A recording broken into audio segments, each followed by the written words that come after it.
Երաժշտական այս գործիքը խորհրդային տարիներին ցանկացած հավաքույթի անբաժան մասն էր։ Չկար մի ընտանիք, որտեղ ակարդեոնին տիրապետող չլիներ։ 90-ականներին ամեն ինչ փոխվեց։ Սինթեզատորի հայտնվելուն պես գրեթե բոլոր երաժշտական գործիքները երկրորդ պլան մղվեցին։ Երևի թե մի քիչ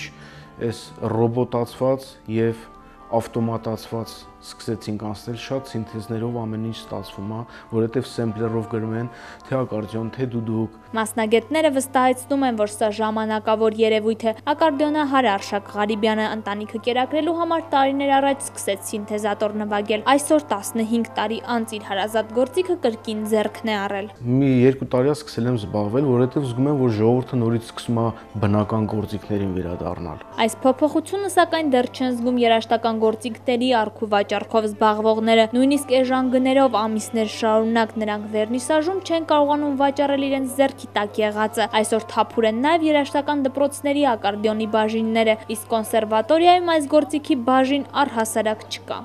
Նես չի, որ երեխաներին չեն տալի ակարդեոնի, տալիս են, բայց 10 տարվա մեջ, 15 տարվա մեջ ես ոչ մի կադր չտեսա լուրջ, ասենք, ակարդեոնահար։ Եթե մի հոգի, երկու հոգի կան, դա շատ քիչ ցուցանիշ է։ Արդեն 30 տարվա ակարդեոնահարը երաժշտական կրթությունը ստացել է Քամանչայի բաժնում, սակայն հասկացել է, որ կյանքի ուղեկիցը ակարդեոնն է։